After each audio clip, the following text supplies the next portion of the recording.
الصبح بدا من طلعته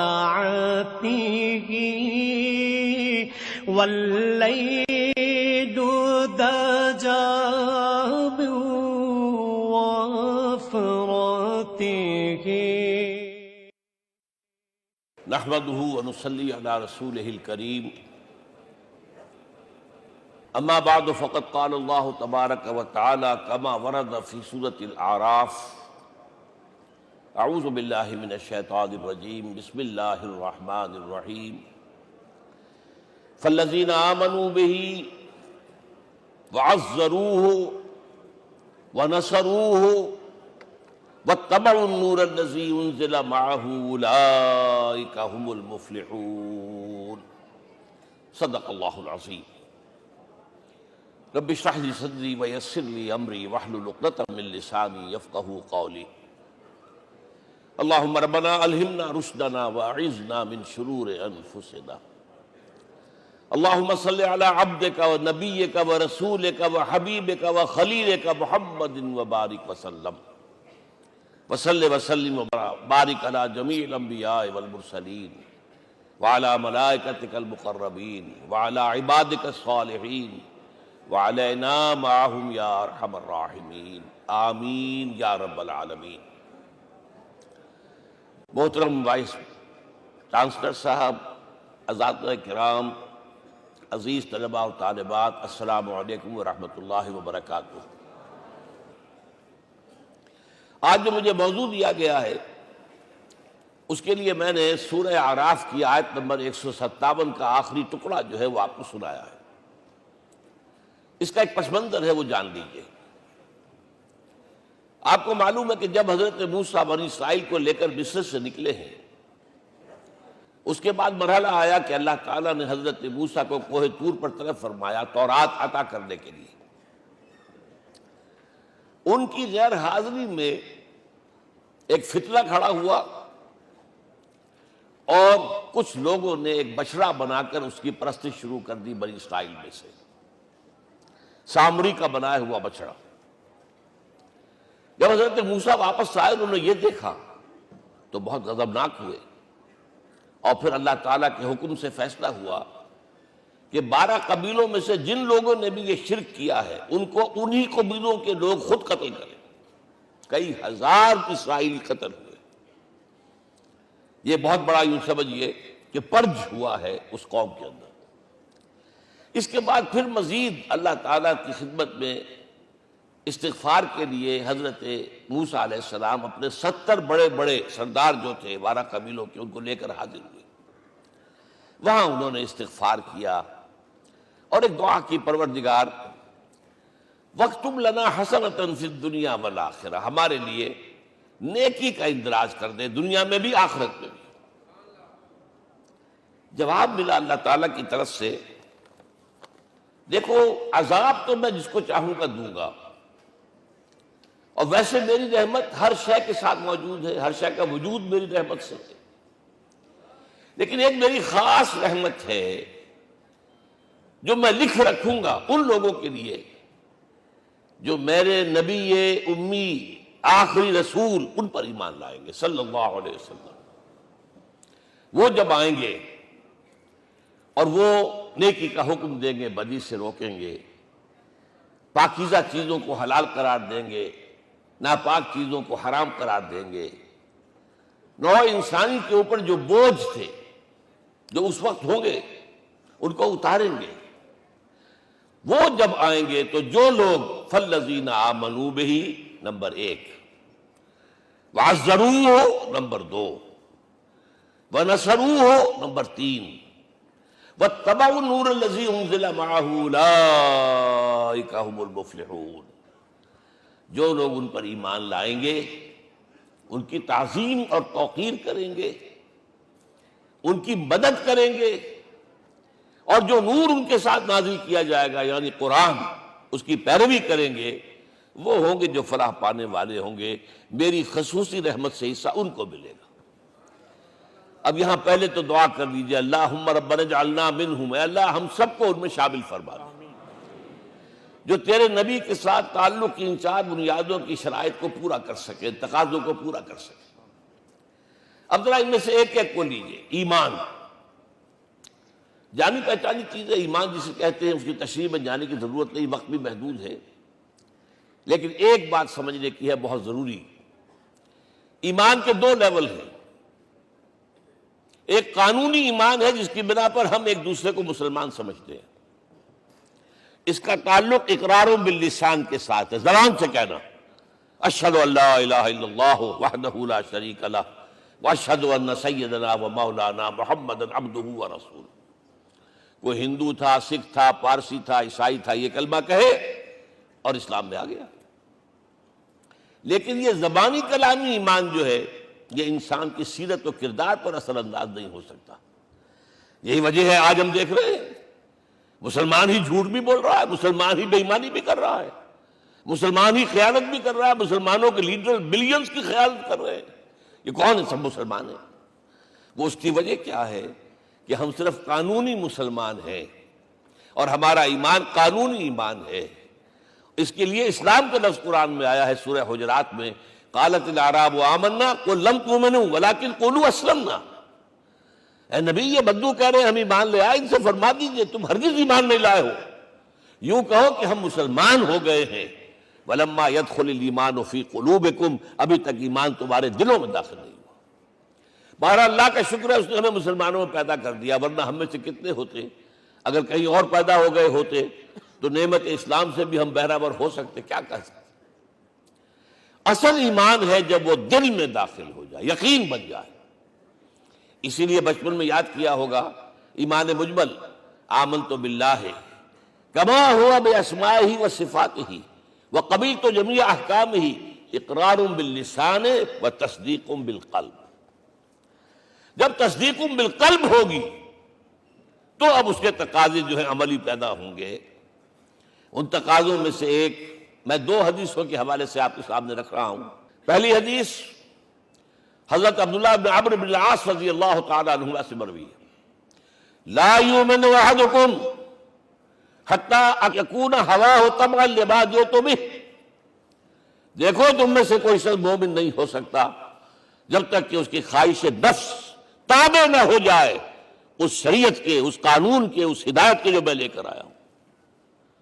اگر عملاً تابع نہیں ہوئے تو حقیقتاً مومن نہیں ہو۔ دل میں جھانکو، Do I really believe that Muhammad is the Prophet of Allah? Do I really believe that Quran is the word of God? کبھی جھانکیے گا اندر، جواب ملے گا صحیح آپ کو۔ کیا کنوکشن ہے؟ کنوکشن ہو اور پھر حضور کی پیروی نہ ہو، حضور کے احکام کی پابندی نہ ہو، اللہ کے قوانین کی پابندی نہ ہو، کیسے ممکن ہے؟ حضور تو فرماتے ہیں صلی اللہ علیہ وسلم ایک ایسی بد اخلاقی اور کج خلقی پر صرف اسے کوئی گناہ کبیرہ بھی نہیں کہیں گے۔ فرمایا ایک مرتبہ واللہ لا یؤمن واللہ لا یؤمن واللہ لا یؤمن، خدا کی قسم فلاں شخص مومن نہیں ہے، خدا کی قسم فلاں شخص مومن نہیں ہے، خدا کی قسم فلاں شخص مومن نہیں۔ صحابہ کانپ گئے، کون بدبخت ہے جس کے بارے میں فرمایا جا رہا؟ پوچھا گیا من یا رسول اللہ؟ جواب سنیے اور اپنے غریب حالوں میں جھانکیے۔ وہ شخص الذی لا یامن جارہ بوائقہ، وہ شخص جس کی شرارتوں کی وجہ سے اس کا پڑوسی چین میں نہیں ہے، امن میں نہیں ہے، وہ مومن نہیں ہے، خدا کی قسم نہیں ہے، خدا کی قسم نہیں ہے۔ کیسے علیحدہ کر لیں گے اس ایمان کو اعمال سے اور ایمان کو اخلاق سے؟ آگے چلیے، وہ جو حدیث حضرت ابو ہریرہ سے، اور یہ متفق علیہ صرف بخاری کی نہیں ہے، بخاری جمع مسلم، لا یؤمن احدکم حتی اکون احب الیہ من والدہ وولدہ والناس اجمعین۔ تم میں سے کوئی شخص مومن نہیں ہو سکتا جب تک کہ میں اسے محبوب تر نہ ہو جاؤں، اپنے باپ سے بھی، اپنے بیٹے سے بھی، اور تمام انسانوں سے۔ جھانک لیجئے دل میں، صورتحال یہ ہے یا نہیں ہے؟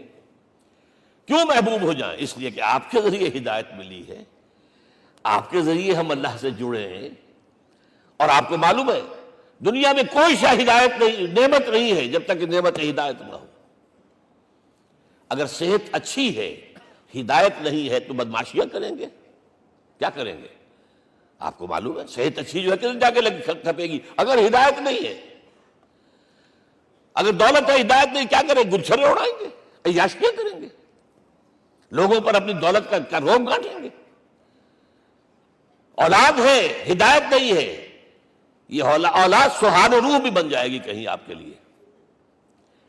کوئی شے نعمت نہیں ہے جب تک کہ نعمت ہدایت نہ ہو، اور ہدایت ہمیں ملی محمد الرسول اللہ صلی اللہ علیہ وسلم کے ذریعے۔ تو آپ سے بڑھ کر محبوب کون ہوگا؟ اس کے ضمن میں ایک بڑا پیارا واقعہ آتا ہے۔ حضرت عمر سے پوچھتے ہیں حضور ایک مرتبہ، عمر تمہیں مجھ سے کتنی محبت ہے؟ اندازہ کیجئے اس قدر اپنائیت کسی سے ہوتی ہے تب یہ سوال ہوتا ہے، عمر تمہیں مجھ سے کتنی محبت ہے؟ عرض کیا حضور مجھے آپ دنیا کے ہر انسان سے زیادہ محبوب ہیں۔ فرمایا اور اپنی جان سے؟ ذرا سا توقف کیا، دل میں جھانکا، ہاں حضور اب میں یہ بھی کہتا ہوں کہ میری جان سے بھی زیادہ عزیز ہے مجھے۔ آپ نے فرمایا الان عمر اب پہنچے ہو جو مقام ہے، اب درکار ہے، جو مطلوب ہے۔ تو محبت اس درجے کی، اطاعت اس درجے کی اگر نہیں ہے تو ایمان نہیں ہے۔ ہاں قانونی ایمان ہے، اب مسلمان ہے، اللہ کا شکر ہے، بہت بڑا فضل ہے۔ اب اگلے بات پر آئیے، الضروح، ان کی توقیر، ان کی تعظیم کرے۔ یہ تعظیم کس درجے میں؟ اب وقت بہت کم ہے، میں صرف آپ کو سورہ حجرات سے مثال دے رہا ہوں۔ فرمایا گیا یا ایھا الذین آمنوا لا ترفعوا اصواتکم فوق صوت النبی ولا تجہروا لہ بالقول کجہر بعضکم لبعض ان تحبط اعمالکم وانتم لا تشعرون۔ اے ایمان والو، کبھی اپنی آواز کو حضور کی آواز سے بلند تر نہ کر دینا۔ کبھی جس طرح بلند آواز سے ایک دوسرے سے بات کرتے ہو ایسے نہ کر بیٹھنا، مبادا تمہارے سارے اعمال حق ہو جائیں اور تمہیں پتہ بھی نہ چلے۔ تم تو کہو گے میں نے کوئی گناہ کبیرہ تو نہیں کیا، میں نے کوئی ڈاکہ نہیں ڈالا، چوری نہیں کی، کوئی زنا نہیں کیا، کوئی شراب نہیں پی، لیکن یہ سوء ادب لا ترفعوا اصواتکم فوق صوت النبی ولا تجہروا لہ بالقول کجہر بعضکم لبعض ان تحبط اعمالکم وانتم لا تشعرون۔ یہاں ایک میں عملی بات بھی آپ کے سامنے رکھ دوں، صحابہ کے بارے میں تو بات سمجھ میں آ گئی کہ اپنی آوازیں پست رکھیں، ہم کیسے کریں؟ ہمارا ایک طرز عمل ہونا چاہیے۔ اگر کسی گفتگو میں کوئی شخص کہ حضور نے یہ فرمایا ہے، کبھی یہ نہ کہے میں نہیں مانتا، ہاں توقف کر لیں، بھائی میں تحقیق کروں گا کہ واقعی یہ حدیث صحیح ہے یا نہیں ہے، ٹھیک، ضروری نہیں کہ جو کہہ دے مان لیں آپ۔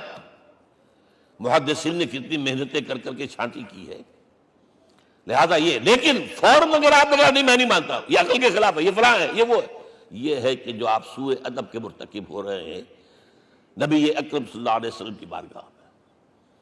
ہاں توقف کریں، غور کریں، تحقیق کریں، معلوم ہو کہ یہ حدیث پختہ نہیں ہے، مستند نہیں ہے، پھر دوسری بات ہے۔ اور یہ جان لیجئے ہمارا جو معاشرہ ہے اس کا ایک قانونی جو ہے احاطہ ہے، یہ بھی سورہ حجرات کی پہلی آیت ہے، یا ایھا الذین آمنوا لا تقدموا بین یدی اللہ ورسولہ۔ اللہ اور اس کے رسول کے احکام کا دائرہ ہے، اس کے اندر اندر رہو، باہر نہیں نکل سکتے۔ لیکن اس دائرے کے اندر ایک مرکزی شخصیت جس کی دل آویزی، جس کا حسن سلوک، جس کا حسن کردار، جس کا حسن اخلاق مرکز بن جائے، تمام لوگوں کی جذباتی محبت کا مرکز بن جائے، اگر یہ نہیں ہوگا تو معاشرہ مضبوط نہیں ہوگا۔ محض قانون اور دستور پر معاشرہ مضبوط نہیں ہوتا۔ کسی شخصیت، اب آپ کو معلوم ہے آخر ہندوستان کے معاشرے میں گاندھی کا ایک مقام ہے کہ نہیں ہے؟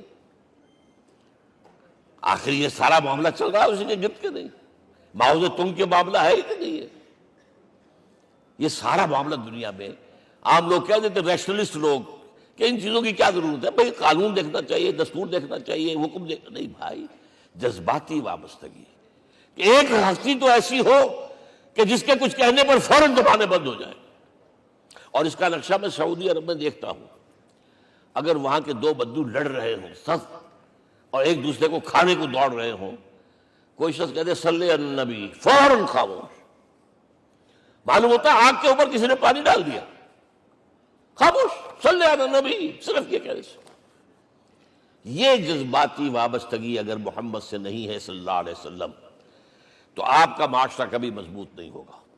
یہ مرکزی شخصیت، یہ مرکز ہے، اسی لیے ان کے احترام کا یہ درجہ ہے، کیونکہ اس سے کیا ہوگا، تمہارا شیرازہ بکھر جائے گا.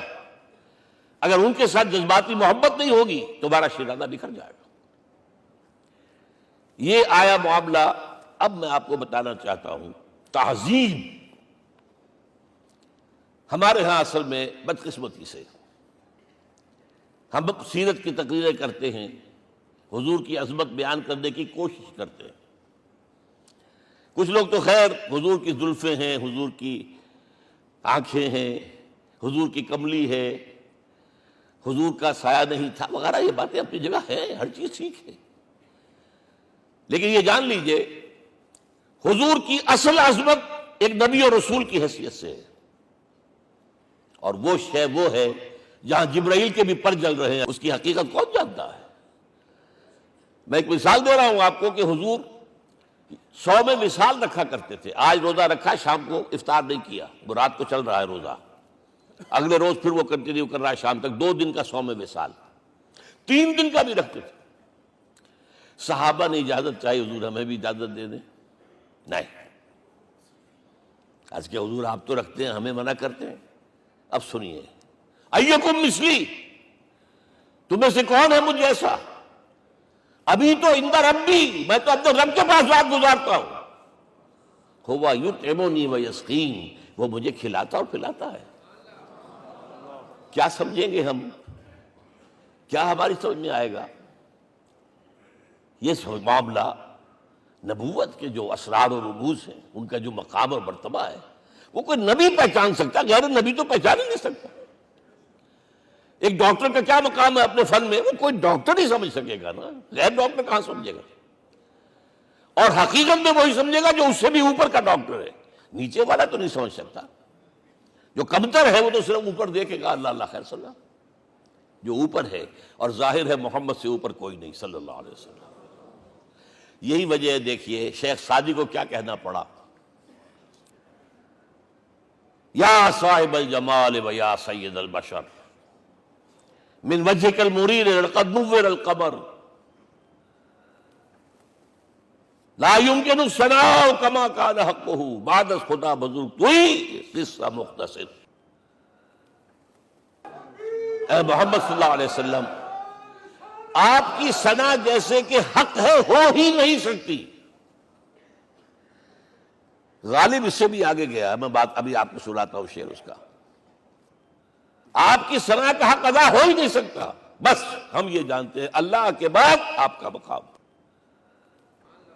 غالب جو آگے گیا ہے کہتا ہے، غالب ثنائے خواجہ بیزداں گزاشتیم کہاں ذات پاک مرتبہ دان محمد است.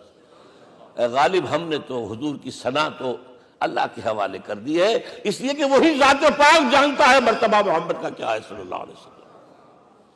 ہم بیان کرنے کی کوشش کریں گے تو توہین کر بیٹھیں گے. ایک لطیفہ ہے، ایک بیچارہ کوئی دیہاتی کہیں پھنسا ہوا تھا کسی جگہ، تھکا ہوا چل رہا تھا، ڈپٹی کمشنر صاحب جا رہے تھے، کار میں بٹھا لیا. اب اس نے کہا، پتر تینوں اللہ پٹواری کرے. اب اس غریب کے جو ہے اس کے ذہن میں تو پٹواری سے اوپر تو کچھ ہے ہی نہیں. اس کے قلم سے جو ہے ادھر کا انتقال ادھر ہو گیا، ادھر کی ادھر چلی گئی. تو ڈی سی کو وہ تعریف کر رہا ہے اپنے سمجھ کے مطابق، پٹواری کرے. تو ہم کہیں پٹواری والا معاملہ نہ کریں. ہاں، ایک پہلو ایسا ہے جس کے حوالے سے حضور کی عظمت ہماری سمجھ میں آئے گی. حضور ایک انسان کی حیثیت سے کیا تھے، ایک باپ کی حیثیت سے آپ کا کیا طرز عمل تھا.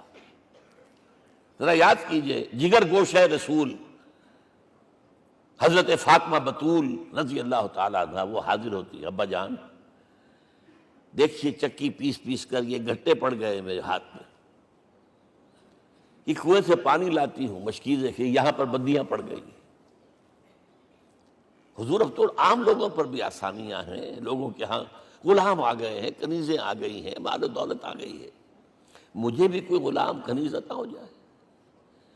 اور آپ کو معلوم ہے یہ لخت جگر، نور چشم، محمد کی سب سے پیاری بیٹی صلی اللہ علیہ وسلم، کوئی شک نہیں اس میں، فاطمہ، کیا بیتی ہوگی حضور کے قلب پر۔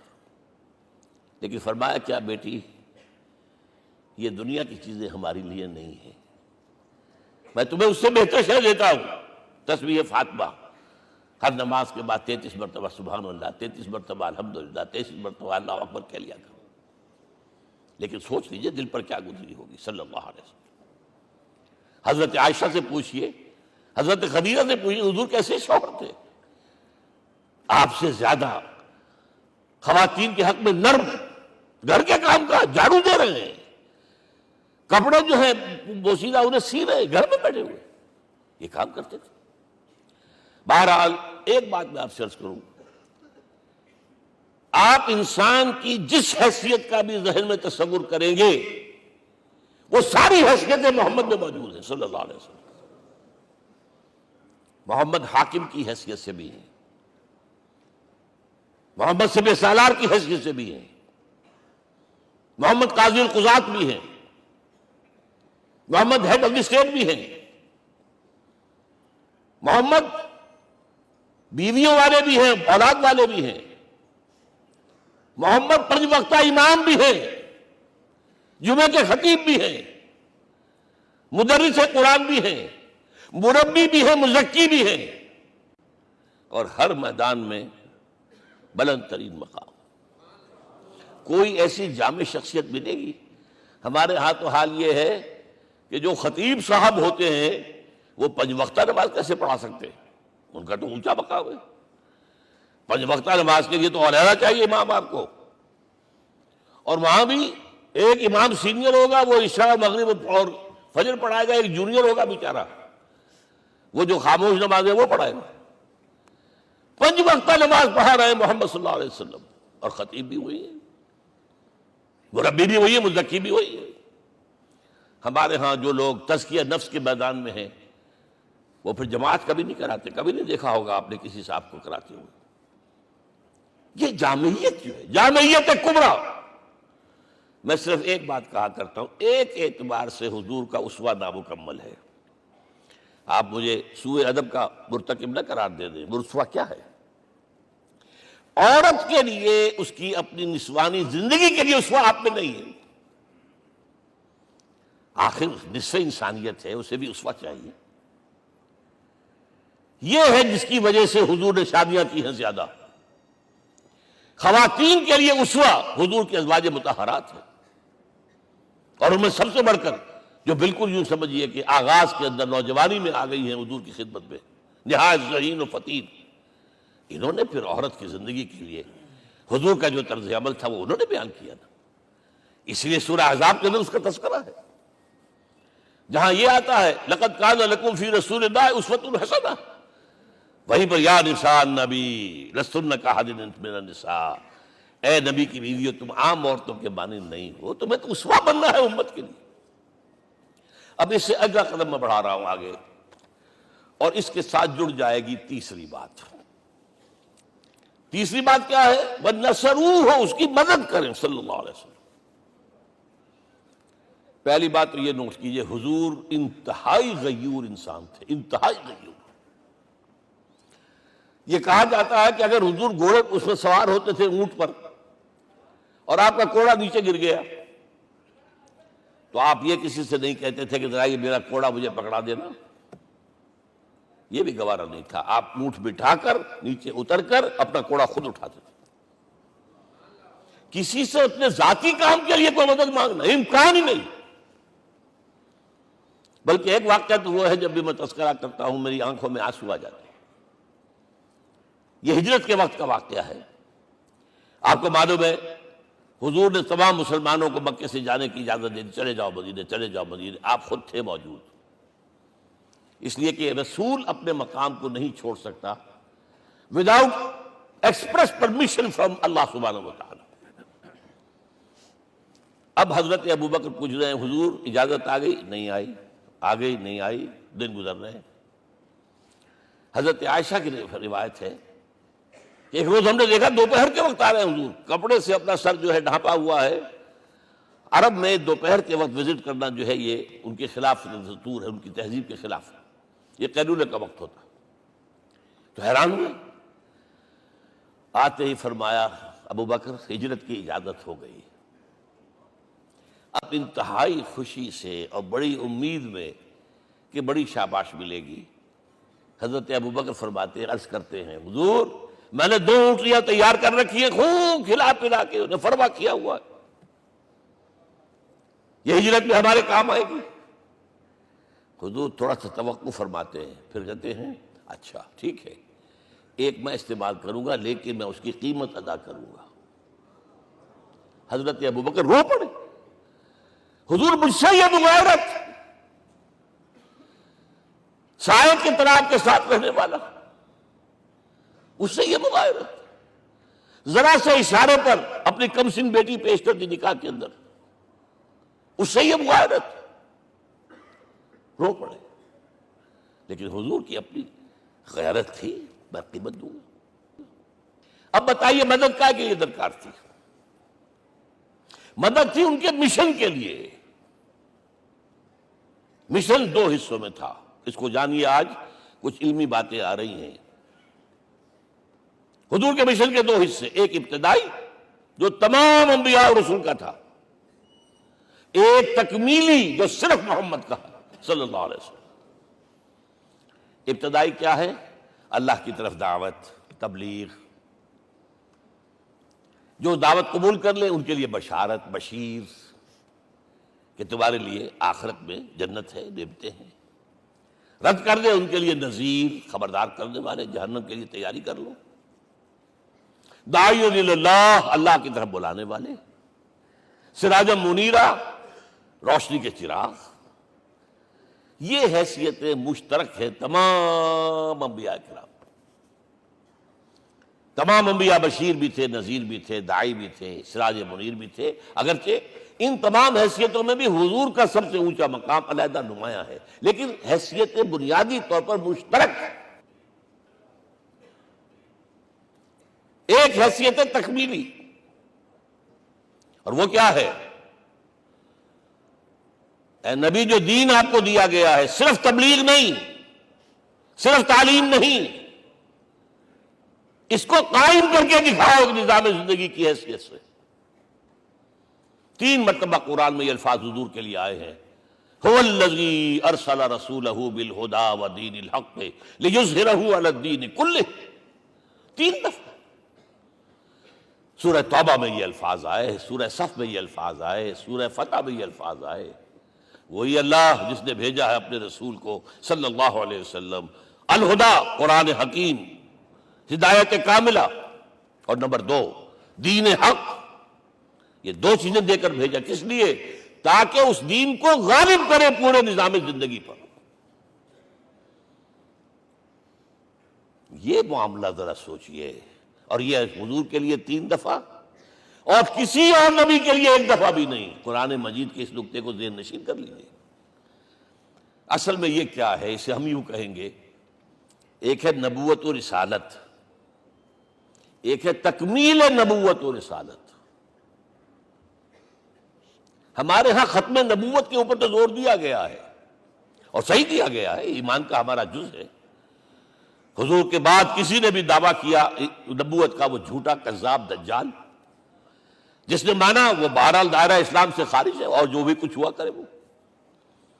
یہ چونکہ قانونی بات تھی اس لیے اس کا حق ادا کیا علماء کرام نے. واقعہ یہ ہے کہ اس میں کوئی کمی نہیں رکھی، لیکن حضور کی فضیلت اس میں نہیں ہے. فرض کیجئے کہ نبوت چلی آ رہی تھی ہموار طور پر، ایک جگہ آ کے ختم ہو گئی، تو فضیلت کون سی ہوئی؟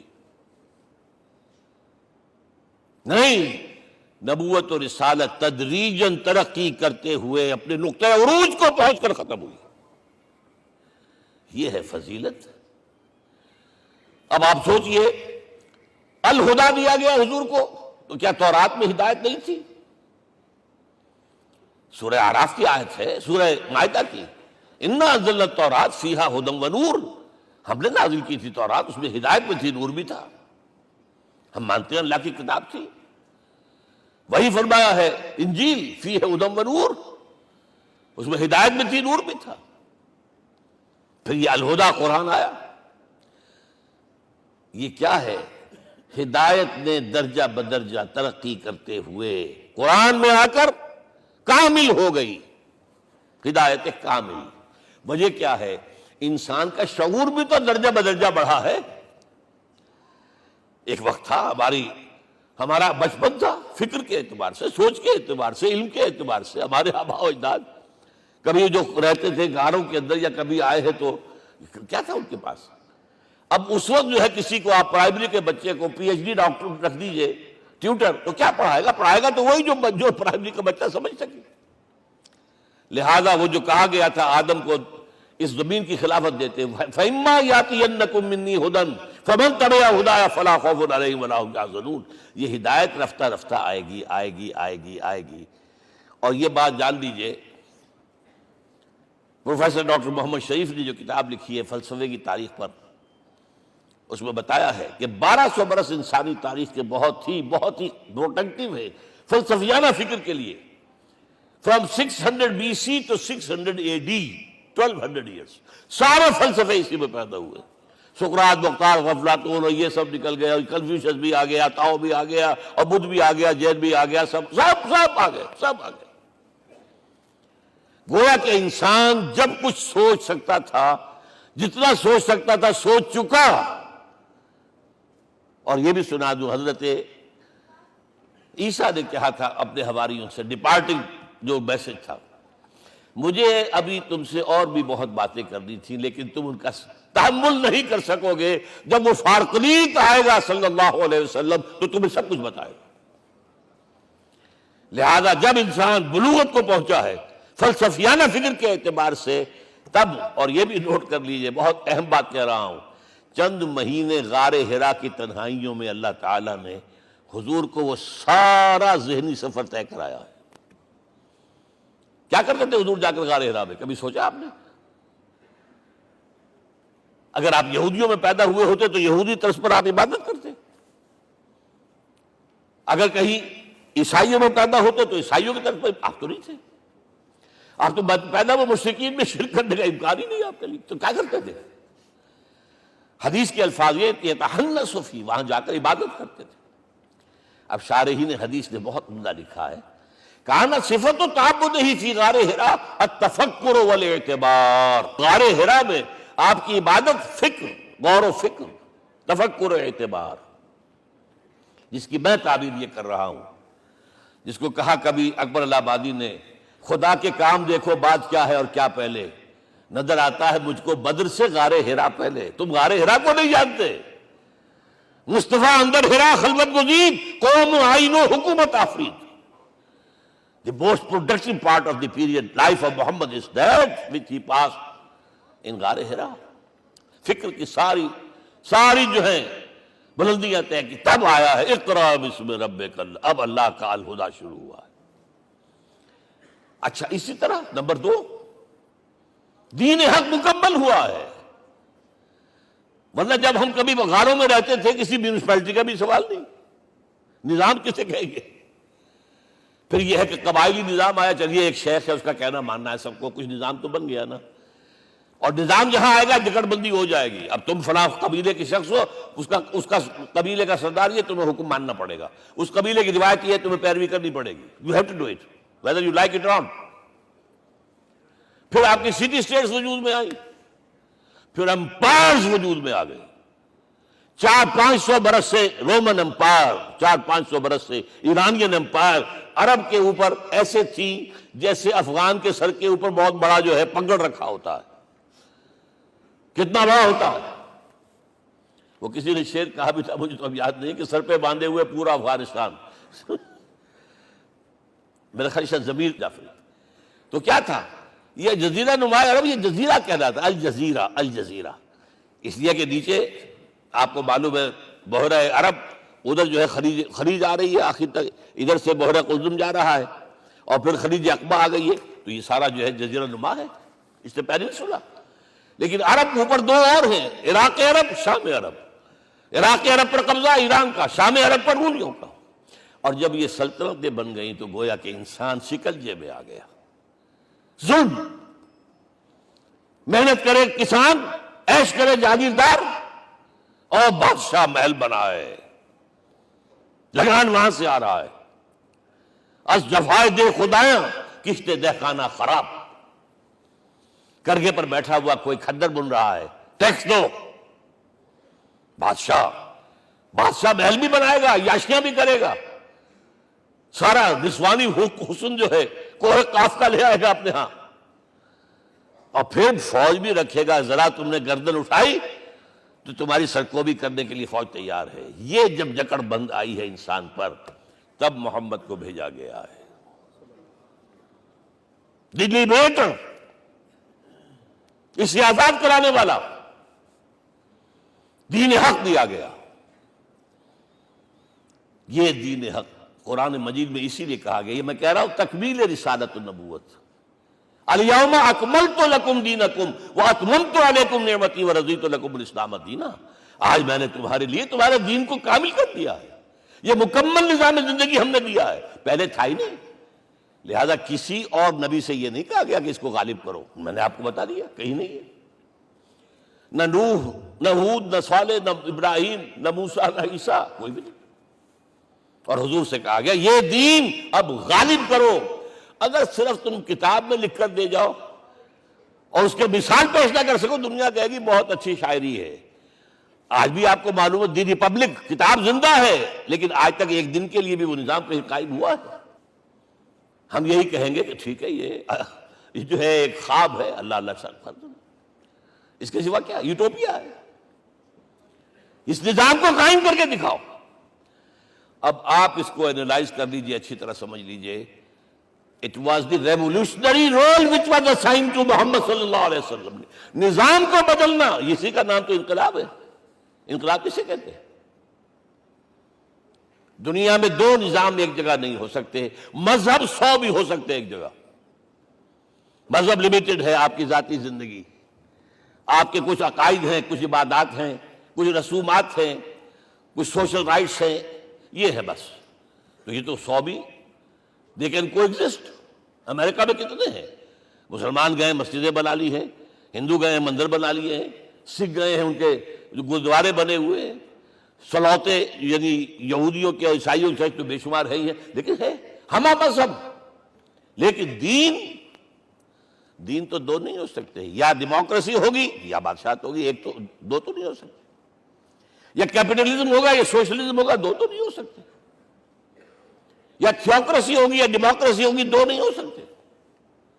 اور یہ بھی آپ کو معلوم ہے دنیا میں کہیں ویکیوم نہیں ہے، نظام کے اعتبار سے کبھی نہیں رہا ہے، ہر ایک نظام موجود ہے۔ آپ کوئی دوسرا نظام لانا چاہتے ہیں، پہلے اس کو جڑ سے اکھیڑنا پڑے گا۔ گفت رومی ہر بنائے کوہنا کا آباداں کنند، تو نہ دانی اولاں تعمیر راں ویراں کنند۔ رومی نے کہا ہے کہ دیکھو، اگر کوئی نئی تعمیر تمہیں کرنی ہو تو تم جانتے نہیں ہو پہلے پرانی تعمیر کو گرانا پڑتا ہے۔ پہلے آپ نظام جڑ سے کھینچ کر پھینکیں گے باہر، تب نظام لائیں گے نا۔ اور یہ ظاہر بات ہے جو نظام بھی ہے اس کے ساتھ ویسٹڈ انٹرسٹ ہے، اس کے ساتھ پریولیج کلاسز ہیں، دے وانٹ اسٹیٹس کو، وہ کوئی تبدیلی نہیں ماننے کو تیار، کیونکہ اسی نظام کی شاخوں پر تو ان کے گھونسلے بنے ہوئے، وہیں سے تو مفادات ان کے وابستہ ہیں۔ لہذا نظام جو ہے بدلنے کے لیے جانیں دینی پڑتی ہیں، خون بہانا پڑتا ہے، جان جوکھوں کا کام کرنا پڑتا ہے، اس کے بغیر نظام نہیں بدلتا۔ اور محمد کا رول صلی اللہ علیہ وسلم، یہ ہے وہ عظمت محمد کی جو انسان نے پہچانی ہے۔ میں 3 گواہیاں آپ کے سامنے پیش کر رہا ہوں، 1 from the east, 2 from the west, 3 کئی ملوے ہے۔ یہی لاہور 1920، یہاں ایک بریڈلا ہال ہوتا تھا، اس بریڈلا ہال میں ایم این رائے کی ایک تقریر۔ And who was M. N. Roy? Personal friend of Lenin, member of the Communist International, He knew what revolution is. اور اس نے ہسٹوریکل رول آف اسلام تقریر کی لاہور کے اندر 1920 میں، اور اس نے کہا تاریخ انسانی کا عظیم ترین انقلاب وہ تھا جو محمد نے برپا کیا صلی اللہ علیہ وسلم۔ میں تو اس کی ذہانت کی داد دیے بغیر نہیں رہا۔ اس نے کہا بعض مورخین یہ جو فتوحات کی ہیں صحابہ کرام نے، ان کو سمجھ بیٹھتے ہیں جیسے اٹیلا نے فتوحات کی ہیں یا چنگیز خان نے کی ہیں یا کسی اور، کہاں وہ کہاں یہ، وہاں صرف تباہی آتی تھی، اور محمد صلی اللہ علیہ وسلم کے پیروکاروں نے جب دنیا فتح کی ہے، نئی تہذیب دی ہے، نیا تمدن دیا ہے، نیا نظام دیا ہے، روشنی دی ہے، علوم کو تازہ کیا ہے، علوم ایجاد کیے ہیں، یہ ہے وہ انقلاب جو محمد نے برپا کیا صلی اللہ علیہ وسلم۔ یہ کتاب آج بھی ہندوستان میں چھپتی ہے، بمبئی میں، دی ہسٹوریکل رول آف اسلام، اور میں سمجھتا ہوں کہ ہندو ہے، کمیونسٹ ہے، اور گواہی دے رہا ہے۔ دوسرا، یہ تو چونکہ بڑی ریسنٹ پاسٹ کی بات ہے، ڈاکٹر مائیکل ہارٹ ایک کتاب لکھتا ہے دی 100، اور اس کا سب ٹائٹل کیا ہے؟ A selection and gradation of the 100 most influential personalities of the human race, human history۔ پوری انسانی نسل میں سے ان لوگوں کو چن لو جنہوں نے اس کی تاریخ کے دھارے کے رخ کو موڑا ہو۔ ادھر جا رہا تھا ادھر کر دیا، ادھر جا رہا تھا ادھر کر دیا۔ جن لوگوں نے بھی تاریخ کا دھارا موڑا، پہلے سلیکٹ کر لو، سلیکشن۔ 100 آدمی کا نام آ گئے، اب گریڈیشن، ان میں سب سے زیادہ کس نے کیا، اور ٹاپ پر لایا محمد کو صلی اللہ علیہ وسلم۔ یہ کتاب تو اویلیبل ہے، پڑھیے۔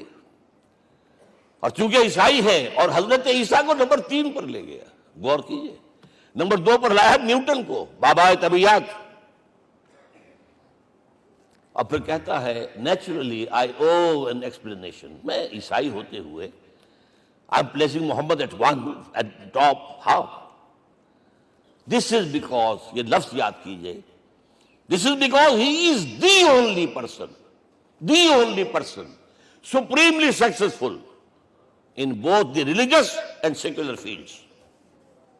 ذہانت، وہ زندگی جو آج تقسیم کر دی گئی ہے، یہ مذہبی زندگی ہے، یہ سیکولر ہے، یہ ریاست ہے، قانون ہے، یہ ہے، وہ اس کو علیحدہ رکھو بھائی، مذہب کو علیحدہ رکھو۔ وہ کہتے ہیں کہ یا تو مجھے ملتا ہے کہ وہ آدمی جو ادھر اونچا ہے تو دوسری طرف نیچا ہے، کچھ بھی نہیں، ادھر اونچا ہے تو ادھر کچھ نہیں۔ روحانیت میں، دین میں، اخلاق میں عیسیٰ سے اوپر کون جائے گا؟ لیکن حکومت میں، ریاست میں کوئی قدم ہی نہیں رکھا، زیرو۔ مذہب کتنا بڑا پیدا کر دیا گوتم بدھ نے، لیکن ریاست، حکومت زیرو۔ اور بڑے سے بڑے جو ہے شہنشاہ اور بڑے سے بڑے کانکرس، کوئی چلا آیا ہے، آپ سوچئے جو گریک آ رہا ہے، جو سکندر اعظم کہاں سے چل کر مقدونیہ سے کہاں پہنچ گیا؟ بیاس تک۔ اٹیلا کہاں سے پہنچ گیا؟ مشرق سے مغرب تک۔ لیکن مذہب و اخلاق کے اندر زیرو نہیں بلکہ مائنس ویلیو لانی پڑے گی۔ ایک ہی انسان ہے، آپ کم سے کم give credit to his honesty۔ ایک ہی انسان، دو ہے ہی نہیں۔ He is the only person supremely successful in both the religious and the secular fields۔ اب آئیے تیسری میں گواہی دے رہا ہوں ایک ایسے شخص کی جو ویسے شاتم رسول ہے، گالیاں دی ہیں اس نے، بدترین گالیاں دی ہیں، رقیق حملے کی، جیسے رشدی نے کیے ہیں، ایسے تسلیمہ نسیم نے کیے ہیں، سب اس طرح کے کیے ہیں۔ وہ ایچ جی ویلز ہے، فکشن سٹوری رائٹر، ہسٹورین بھی ہے، 2 کتابیں ہیں اس کی تاریخ پر، تاریخ انسانی عالم، short history of the world and concise history of the world. جو رقیق حملے کیے ہیں میں اس کا ذکر نہیں، اس لیے کر دیا کہ معلوم ہے وہ دشمن ہے، دوست نہیں ہے۔ اگر کسی کا دوست ہوگا تو تعریف کر ہی گیا، وہ دشمن ہے، میں اسٹیبلش کرنا چاہتا ہوں، he is enemy۔ اور عربی زبان کا ایک مقولہ یہ ہے کہ الفضل ما شہدت بہ الاعداء، فضیلت تو وہ ہوتی ہے جس کی ایک گواہی دشمن دے۔ جب وہ آیا ہے concise history of the world میں، چیپٹر آخری حضور کا، جو حضور کے چیپٹر میں جو آخری بات، خطبہ حجۃ الوداع کو کوٹ کیا ہے، لا فضل لعربی علی عجمی ولا لعجمی علی عربی ولا لأحمر علی اسود ولا لأسود علی احمر الا بالتقوی۔ کسی عرب کو کسی عجمی پر کوئی فضیلت نہیں، کسی عجمی کو کسی عرب پر کوئی فضیلت نہیں، کسی گولے کو کسی کارے پر کوئی فضیلت نہیں، اور کسی کالے کو کسی گورے پر کوئی فضیلت نہیں، ہاں تقوی کے ساتھ فضیلت ہے۔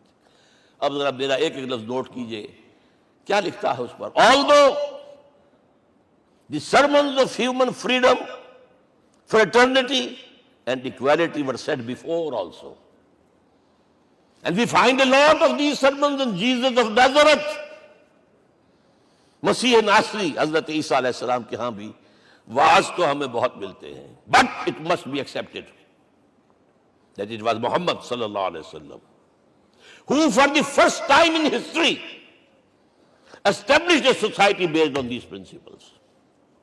انسانی حریت، اخوت، مساوات، اس کے وعظ کہنے تو بہت آسان ہے، تقریریں کرنی تو بہت آسان ہے، لیکن ان ویلیوز کو باقاعدہ اسٹیبلش کرنا ایک سوسائٹی میں ماننا پڑتا ہے، یہ اسے دینا پڑا ہے کریڈٹ جو بھی ہے۔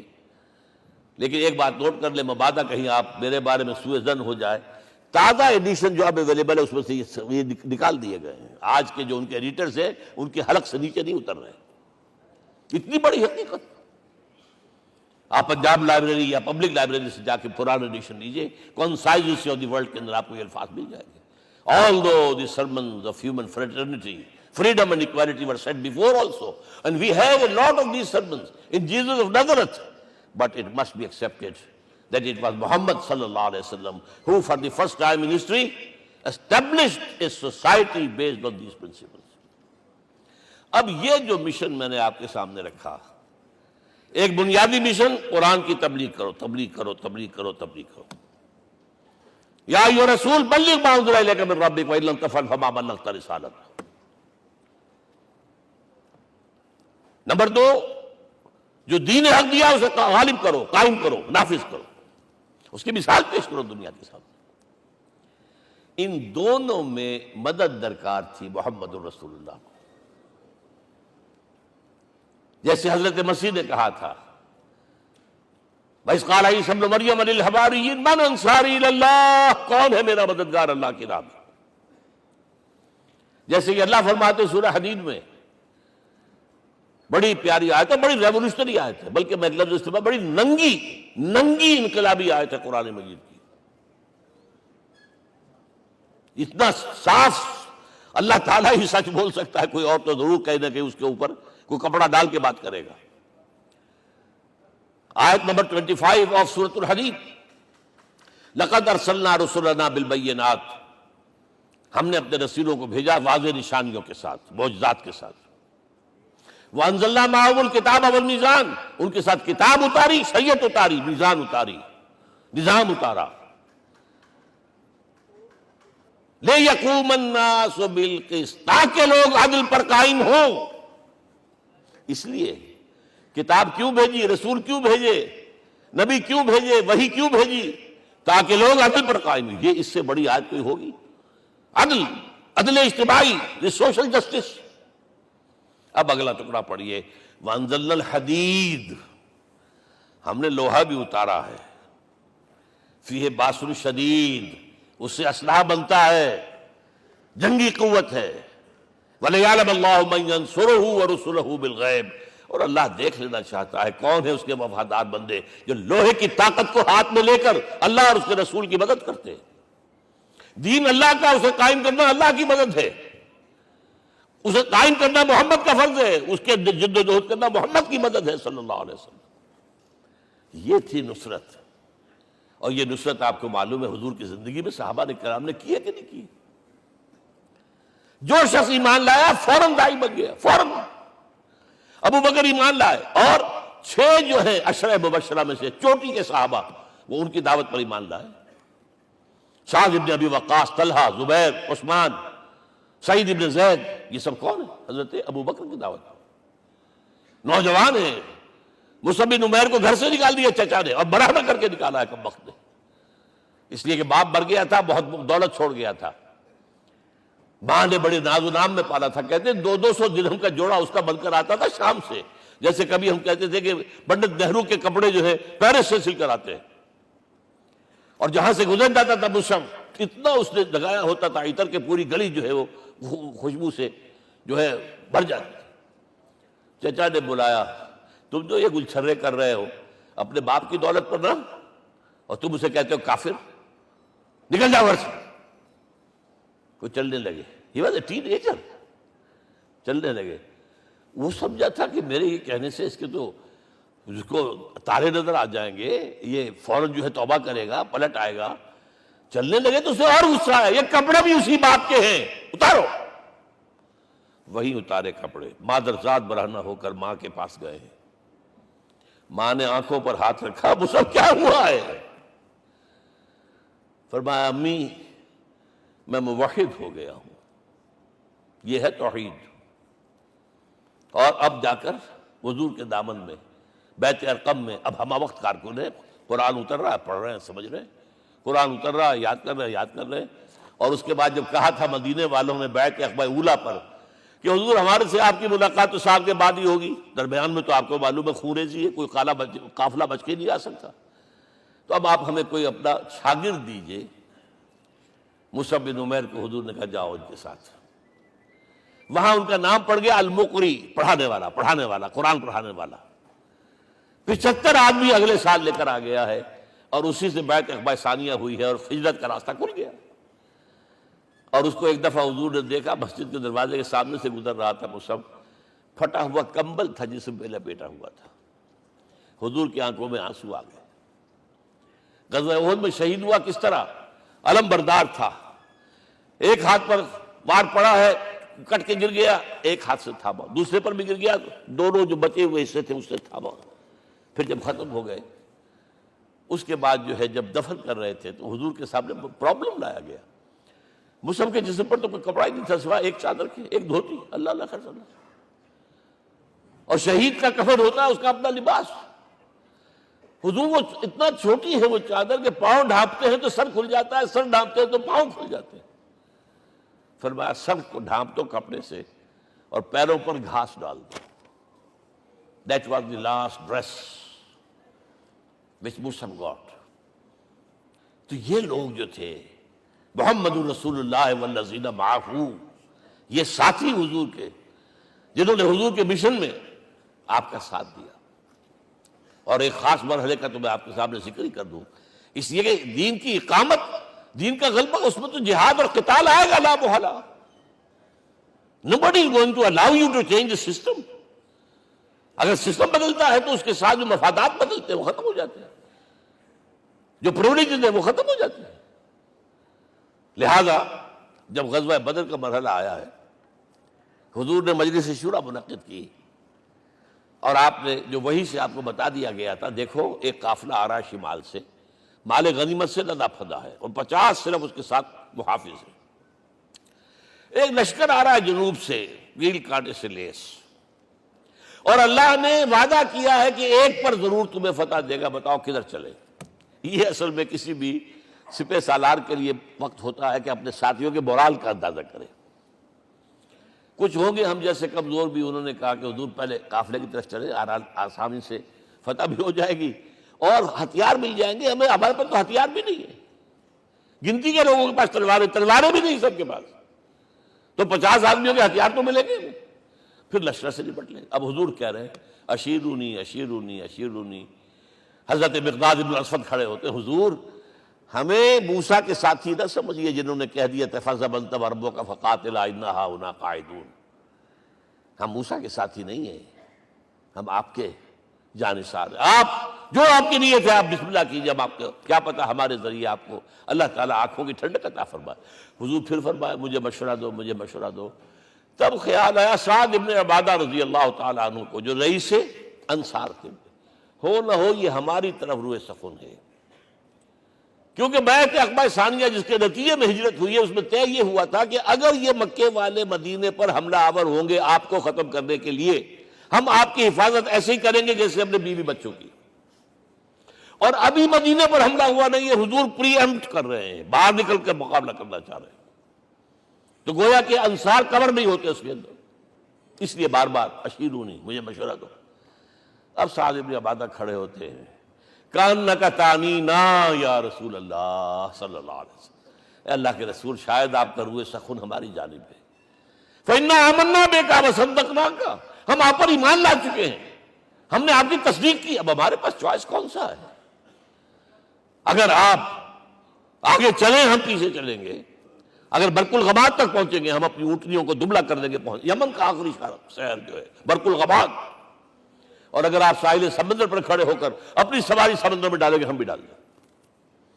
بہرحال یہ مراحل ہیں کہ جن سے گزر کر حضور نے اللہ کے دین کو غالب کیا اور قائم کیا، اور اس ہر سطح پر، ہر مرحلے پر صحابہ کرام نے آپ کا ساتھ دیا، جہاں آپ کا پسینہ گرا وہاں انہوں نے اپنی خون کی ندیاں بہا دی۔ محمد رسول اللہ والذین معہ اشداء علی الکفار رحماء بینہم، یہ ہے در حقیقت عظمت محمد صلی اللہ علیہ وسلم۔ آج کے دور میں سمجھ لیجئے اچھی طرح، یہ دور جس کا کہ فاتح ہے حضور، فاتح سے مطلب افتتاح کرنے والے، اس دور میں اجتماعی نظام کی اصل اہمیت ہے۔ اجتماعی نظام غلط ہے، ایکسپلائٹیٹو ہے، تقسیم دولت کا نظام غلط ہے۔ کیا ہوگا؟ ایک طرف دولت جمع ہوگی، ایکومولیشن آف ویلتھ، ایک طرف بھوک، افلاس، فاقہ ہوگا۔ شاہ ولی اللہ دہلوی کہتے ہیں کہ جس معاشرے میں تقسیم دولت کا نظام غلط ہو جائے، یہ دو دھاری تلوار ہے، دو دھاری، دونوں طرف کاٹتی ہے۔ ایک طرف دولت جمع ہوگی تو عیاشیاں ہوں گی، بدماشیاں ہوں گی، گلچرے ہوں گے، وہ بھی خراب، معاشرے کے لیے خراب، اور ایک طرف فقر ہوگا اور بھوک ہوگی اور فاقہ ہوگا، یہ بھی خراب۔ اس لیے کہ حضور فرماتے ہیں کاد الفقر ان یکون کفرا، فقر تو انسان کو کفر کی حد تک پہنچا دیتا ہے، لہذا فق کو کل نظام کو توڑنا ہوگا۔ یہ الفاظ شاہ ولی اللہ دہلوی رحمۃ اللہ علیہ کے، جو 12ویں صدی ہجری کے مجدد ہیں۔ اس نظام کو بدلنا، اب آپ سوچئے حضور صلی اللہ علیہ وسلم نے جب اپنے اس مشن کی تکمیل کر لی، تو میں اب دو باتیں آپ کو بتا رہا ہوں۔ کیونکہ حضور کی بعثت صرف عرب کے لیے نہیں تھی، صرف عربوں کے لیے نہیں تھی، صرف ملک عرب کے لیے نہیں تھی۔ اگر یہ ہوتا تو آپ کا کام مکمل ہو گیا تھا، پورے عرب میں اللہ کی حکومت قائم ہو گئی، ایک ایک شخص تک قرآن پہنچ گیا۔ لیکن 5 جگہ قرآن میں آیا ہے وَمَا أَرْسَلْنَاكَ إِلَّا كَافَّةً لِلنَّاسِ بَشِيرًا وَنَذِيرًا، ہم نے نہیں بھیجا آپ کو مگر تمام انسانوں کے لیے بشیر اور نذیر بنا کر۔ لہذا کام مکمل نہیں ہوا۔ اقبال کہتا ہے وقت فرصت ہے کہاں، کام ابھی باقی ہے، نور توحید کا اتمام ابھی باقی ہے۔ یہ بھی تکمیل رسالت کا مظہر ہے کہ حضور سے پہلے کوئی رسول پوری نوع انسانی کے لیے نہیں بھیجا گیا، آپ پہلے رسول ہیں اللہ کے اور آخری جو پوری نوع انسانی کے لیے بھیجے گئے۔ حضرت عیسیٰ نے بھی یہی کہا تھا اپنے حواریین سے، تو سینٹ پال نے اسے تبلیغی مذہب بنایا ہے۔ انجیل میں اب بھی الفاظ موجود ہیں کہ I have been sent in search of the lost sheep of the house of Israel، میں تو اسرائیل کے گھرانے کی کھوئی ہوئی بھیڑوں کی تلاش میں بھیجا گیا ہوں، صرف بنی اسرائیل کے لیے۔ قرآن بھی کہتا ہے رسولا الی بنی اسرائیل، واحد رسول ہیں جو پوری دنیا کے لیے بھیجے گئے۔ اچھا، کہہ دینا تو آسان ہو گیا، اس کا مطلب کیا ہے؟ جب تک پوری دنیا پر اللہ کا دین غالب نہ ہو، محمد کا مقصد بعثت ہنوز شرمندہ تکمیل ہے، اور یہ ہوگا، اس کی خبر دی ہے۔ یہ ایک تحفہ میں لے کر آیا آپ کے لیے، 8 صفحے ہیں، لیکن یہ سمجھیے کہ یہ سونے کے حروف سے شر لکھے ہوئے ہیں، وہ احادیث، وہ آیات جن میں حضور نے خبر دی ہے کہ پوری دنیا پر اللہ کا دین غالب ہوگا۔ ہو نہیں سکتا کہ دنیا ختم ہو جائے اور محمد کا مقصد بعثت ابھی مکمل نہ ہو، ناممکن۔ جن آیات کو پڑھیے، ان میں پھر احادیث پڑھیے۔ میں صرف 2 حدیثیں آپ کو سنا دوں۔ ایک میں حضور نے اپنے زمانے سے لے کر قیامت تک کے 5 ادوار گنائے ہیں، آپ پڑھ لیجیے گا، ٹیکسٹ ہے یہ، اور خدا کے لیے اس کی قدر کیجیے گا، یہ آیات ہیں، احادیث پھینک نہ دیجیے خدا کے لیے کہیں۔ اور اس کے اندر جو ہے اس وقت کے جو مایوسی کے اندھیارے ہمارے اوپر چھائے ہوئے ہیں، اس کا علاج ہے کہ نہیں، اور بھی دور فلک ہیں ابھی آنے والے، ناز اتنا نہ کریں ہم کو ستانے والے۔ بہرحال حضور نے جب اپنا مشن عرب کی حد تک مکمل کر لیا تو اب ایک بات نوٹ کیجئے، خطبہ حجۃ الوداع 1.25 لاکھ کا مجمع، حضور نے اپنے اس خطبے میں اپنی تعلیمات کے جو اہم نکات تھے انہیں اور دہرایا 3 مرتبہ ایک بات کی ہے۔ لاؤڈ سپیکر تو تھا نہیں، پہلے آپ ادھر رخ کرتے تھے، آپ کہتے تھے کچھ، ادھر لوگ آدمی آگے کھڑا ہوا اس کو آگے پہنچاتا اور آگے پہنچاتا تھا، پھر آپ سامنے رخ کر کے کہتے تھے، پھر بائیں طرف رخ کر کے 3 مرتبہ، ایک لفظ 3 مرتبہ۔ آخر میں ایک سوال کیا ہے، الا هل بلغت، دیکھو لوگوں میں نے پہنچا دیا یا نہیں؟ کیونکہ قرآن میں تحدید آئی تھی، اے نبی یا ایھا النبی بلغ ما انزل الیک من ربک وان لم تفعل فما بلغت رسالتہ، اے نبی جو کچھ تم پر نازل کیا گیا اللہ کی طرف سے پہنچا دو، اور اگر نہیں کیا تو رسالت کا حق ادا نہیں ہوگا۔ اور اس میں سورہ اعراف کی آیت نمبر 6 اگر پڑھ لیں، فَلَنَسْأَلَنَّ الَّذِينَ أُرْسِلَ إِلَيْهِمْ وَلَنَسْأَلَنَّ الْمُرْسَلِينَ، ہم ان سے بھی پوچھیں گے جن کی طرف رسولوں کو بھیجا، اور رسولوں سے پوچھیں گے ہم نے تمہارے پاس اپنا پیغام پہنچایا تھا، تم نے پہنچایا کہ نہیں لوگوں کو؟ اس لیے حضور نے گواہی دی، الا هل بلغت، دیکھو میں نے پہنچا دیا کہ نہیں؟ اور جواب کیا ملا؟ انا نشهد انك قد بلغت رسالتہ واديت الامانۃ ونصحت الامۃ وکشفت الغمۃ، ہم گواہ ہیں حضور آپ نے رسالت کا حق ادا کر دیا، امانت کا حق ادا کر دیا، ہماری خیر خواہی کا حق ادا کر دیا، اور گمراہی کے اندھیرے جو ہے انہیں چھانٹ کر رکھ دیا۔ اب آپ نے آسمان کی طرف نگاہ کی، انگشت شہادت سے وہی 3 مرتبہ اللہم اشہد اللہم اشہد اللہم اشہد، اللہ تو بھی گواہ ہے، یہ مان رہے۔ یہ ہے سائی آف ریلیف، یہ بوجھ جو میرے کندھے پر آیا تھا، انا سنلقی علیک قولا ثقیلا، یہ اب منتقل ہو گیا، اب امت کو منتقل ہوا۔ لہذا آخری لفظ کیا تھا؟ فَلْيُبَلِّغِ الشَّاهِدُ الْغَائِبَ، اب جو یہاں موجود ہیں ان کا فرض ہے کہ پہنچائیں ان کو جو یہاں نہیں ہے۔ میں صرف تمہارے لیے رسول نہیں ہوں، ایک فرد نوع بشر تک دنیا میں جو اس وقت ہے، اور ایک فرد نوع بشر جو آخر تک آئے گا قیامت تک، اس تک قرآن پہنچانا تمہارے ذمہ ہے۔ ہم نے نہیں پہنچایا، اسی لیے آج ہم اللہ کے عذاب میں ہیں۔ آج کیوں ذلیل کے کل تک نہ تھی پسند گستاخی فرشتہ ہماری جناب میں؟ 1.5 بلین مسلمان، لیکن عزت نام کی کوئی شے ہے؟ G7 G9 G11 G13 G15 کوئی مسلمان بھی ہے ان میں؟ نہ 3 میں نہ 13 میں، نہ G7 میں نہ G15 میں، نن۔ اتنی بڑی تعداد، سیکیورٹی کونسل میں کسی سیٹ کی امید ہے؟ نن۔ آپ کے وسائل پر ان کا قبضہ ہے، آپ کی ٹیکسیشن کے احکام وہاں سے آ رہے ہیں، ریٹس بڑھاؤ، چینی کے اس کے بڑھاؤ، اور فلاں کے بڑھاؤ، اور بجلی کے بڑھاؤ، اور تیل کے بڑھاؤ، کیا ہو رہا ہے؟ کیوں دلیل ہے؟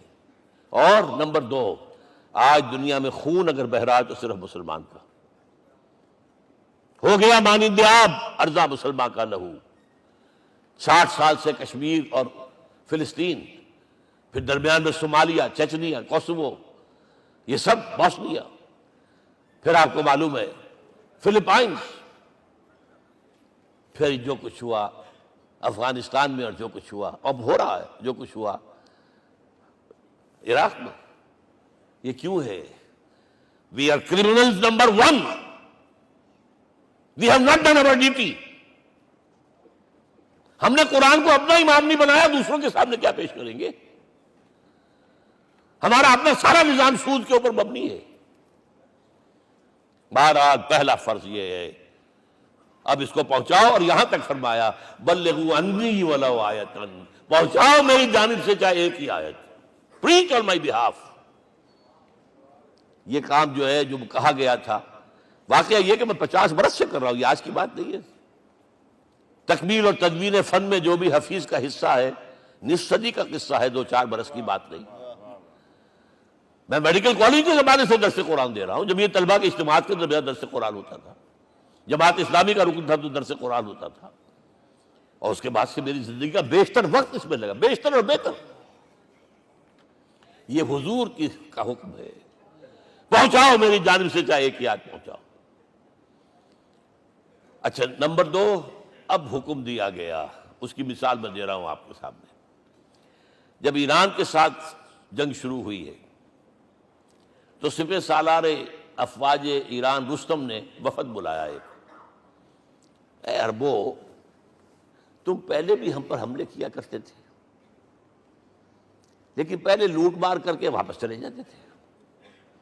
یہ جان لیجئے، یہ ہسٹری کا ایک موقع ہے خاص، کہ ایک سیٹلڈ سویلائزیشنز ہوتی ہیں اور ایک وہ جو رہتے ہیں سطح مرتفع پر، وہاں پانی نہیں ہوتا، وہ فصل کہاں سے آ جائے گی، یا ریگستان میں جو وہاں بستے ہیں وہ کیا کرتے ہیں؟ وہ وقتاً فوقتاً جاتے ہیں، جھپٹا مارتے ہیں، لوٹ مار کرتے ہیں، لے کر وہاں سے دولت آتے ہیں، اسی پر ان کی گزارا تھا۔ تم پہلے بھی آیا کرتے تھے، لوٹ مار کر کے چلے جاتے، اس دفعہ پیچھا بھی چھوڑ رہے، وجہ کیا؟ ایسی پیاری، یہ کئی روایتوں میں آیا ہے، الفاظ مختلف ہو سکتے ہیں۔ جو مسلمان وفد کا سربراہ تھا اس کا جواب سنیے، انا قد ارسلنا، دیکھو رستم، پہلے ہم خود آتے تھے، اب ہمیں بھیجا گیا ہے، اللہ نے بھیجا محمد کو، محمد نے بھیجا ہمیں صلی اللہ علیہ وسلم۔ کس لیے؟ لنخرج الناس من ظلمات الجہالت الى نور الایمان ومن جور الملوک الى عدل الاسلام، اس لیے بھیجا گیا ہمیں کہ نوع انسانی کو شرک اور کفر کی جہالتوں سے نکال کر ایمان کی روشنی میں لائیں، اور بادشاہوں کے ظلم و ستم کے پنجے سے نجات دلا کر عدل اسلام۔ دیکھو ہمارا خلیفہ چٹائی پر بیٹھتا ہے، عمر رضی اللہ تعالیٰ عنہ، اس کے تو کوئی خدم و حشم نہیں ہے، کوئی باڈی گارڈ نہیں ہے۔ ایک آیا تھا سفیر ایران کا، مدینے میں آ کر گھوما پھرا، کوئی محل نظر نہیں آیا اسے، پوچھتا ہے مسلمانوں سے، اینا ملک، بھائی تمہارا بادشاہ کہاں ہوتا ہے؟ جواب ملا، لیسا لنا ملکن بل لنا امیر، ہمارا کوئی بادشاہ نہیں، ہمارا امیر ہے۔ کہاں ہے بھائی؟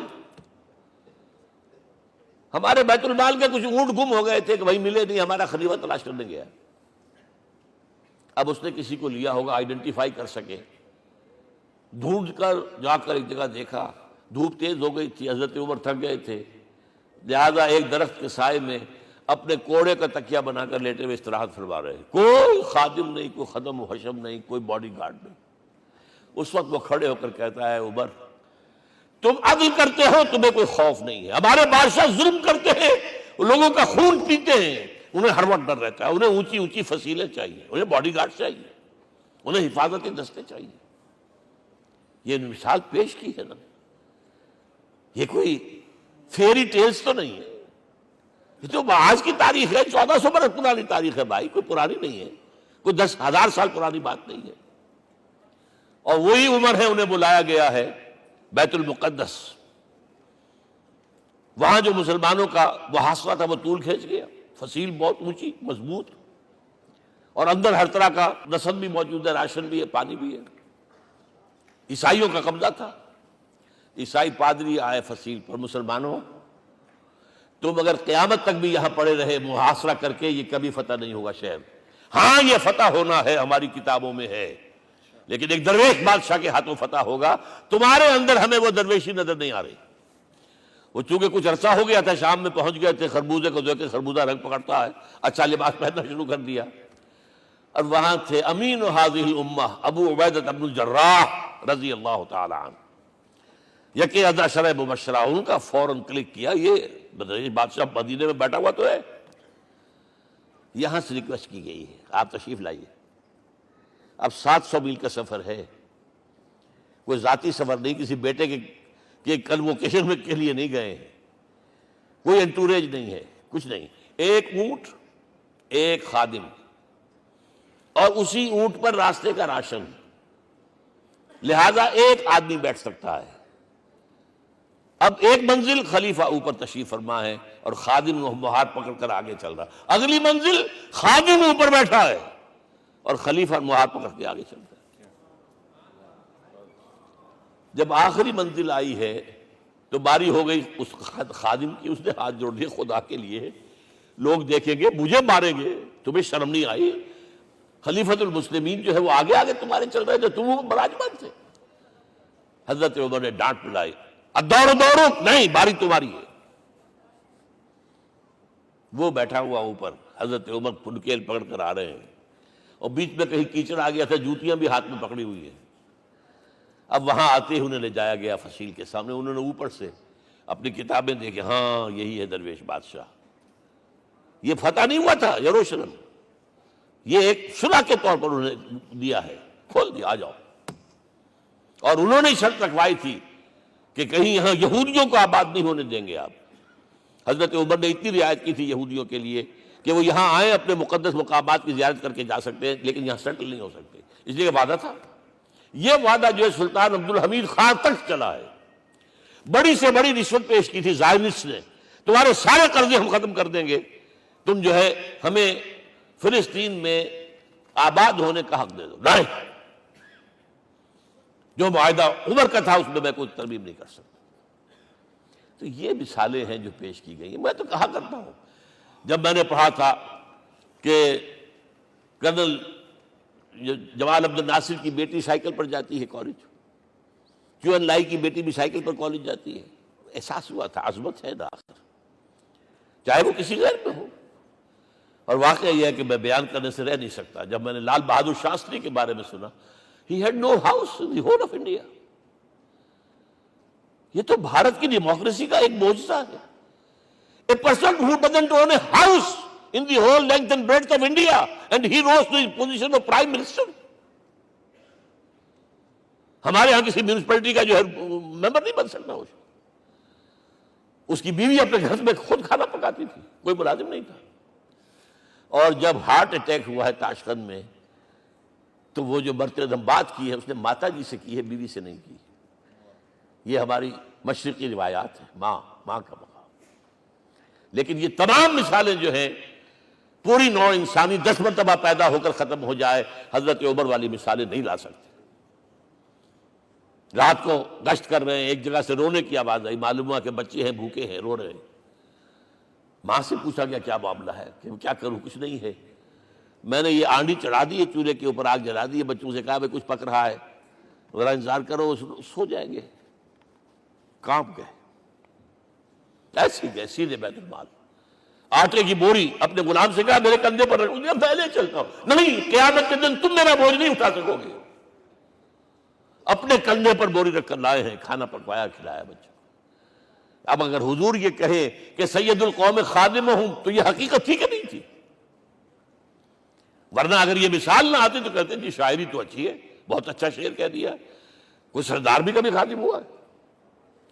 اب یہ ہے کہ یہ نظام دنیا میں، بس آخری بات پہ میں آ گیا ہوں، یہ خوشخبریاں میں آپ کے ساتھ یہ تحفہ لے کر آیا، یہ پڑھیے کہ نظام دوبارہ آنا ہے۔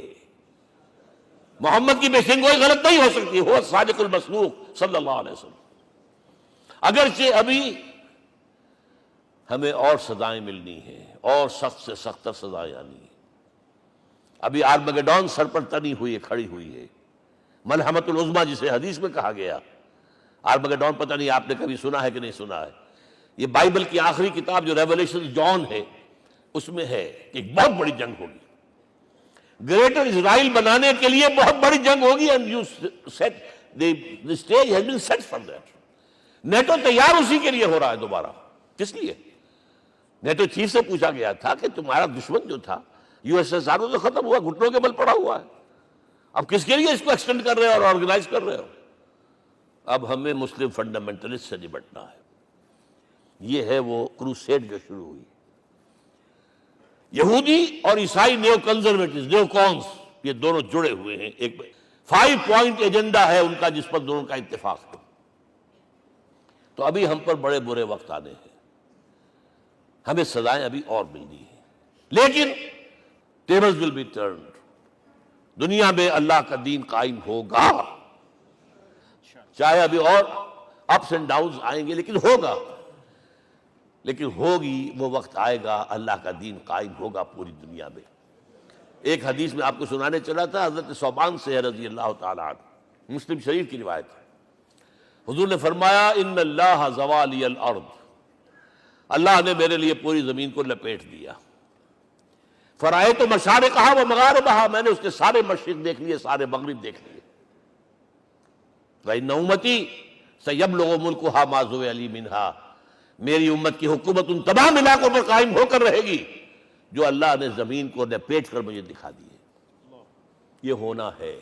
And that is going to be the end of this world. Armageddon بھی آ جائے گی پہلے، ملحمۃ العظمیٰ بھی آئے گا، سزائیں بھی ملیں گی، بالآخر وہ ہوگا. لیکن آخری بات، میرے اور آپ کے لیے مسئلہ لمحہ فکریہ کیا ہے؟ میں اور آپ کہاں کھڑے ہیں؟